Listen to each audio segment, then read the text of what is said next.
अस्सलाम वालेकुम, this is Haider and welcome to Haider Ashraf official. इस ट्यूटोरियल के अंदर हमने ये डिस्कस करना है कि if else double selection statement को कंट्रोल स्ट्रक्चर्स के अकॉर्डिंगली किस तरह से डिस्कस किया जा सकता है। If else double selection statement क्या होती है?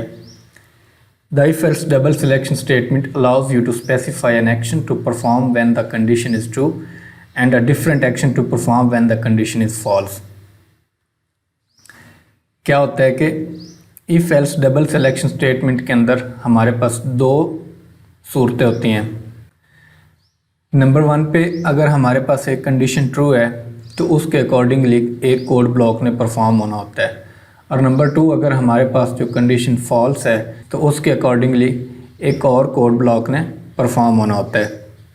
For example the pseudo code statement if students grade is greater than or equal to 60 print passed else print failed।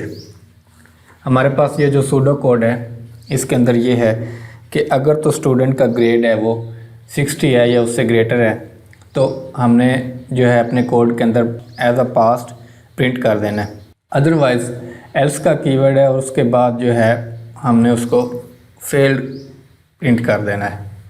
इस सूडो कोड के अकॉर्डिंगली अगर हम C++ कोड देखें तो वो कुछ इस तरह से बनेगा। If grade is greater than और equal to 60 print passed and else print failed. होता ये है कि हमारे पास जो है if else double selection statement के अंदर दो कंडीशंस होती हैं और दो कोड ब्लॉक्स होते हैं। अगर हमारे पास जो है एक कंडीशन या एक कंडीशन ट्रू है तो एक कोड ब्लॉक परफॉर्म हो जाएगा। अदरवाइज़ जो है अगर हमारे पास कंडीशन फॉल्स है तो एक दूसरा कोड ब्लॉक जो है वो परफॉर्म हो जाता है। If else double selection statement की एक्टिविटी डायग्राम की बात करें तो इसका एक्टिविटी डायग्राम कुछ इस तरह से फ्लो करता है कि फ़र्स्ट ऑफ़ ऑल हमारे पास एक स्टार्टिंग पॉइंट होता है, इनिशियल पॉइंट होता है, और उसके बाद हमारे पास जो फ्लो आ जाएगा एक्टिविटी डायग्राम का। उसके बाद डिसीजन पॉइंट आता है और डिसीजन पॉइंट के बाद हमने ये देखना होता है कि हमारे पास कंडीशंस क्या है। अगर तो हमारे पास जो है कंडीशन ट्रू है means that if grade is greater than और equal to 60 then it will print passed and after printing passed it will terminate the programme.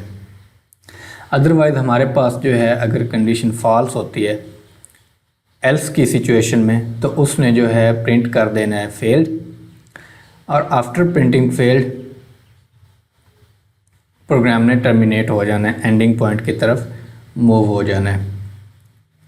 ये हमारे पास जो है if else double selection statement थी। If else double selection statement किस तरह से वर्क करती है और इसका एक्टिविटी डायग्राम क्या होता है। ऑब्जेक्ट ओरिएंटेड प्रोग्रामिंग के मज़ीद कॉन्सेप्ट्स के लिए हमारे साथ कनेक्ट रहें। Thank you. अल्लाह हाफिज़।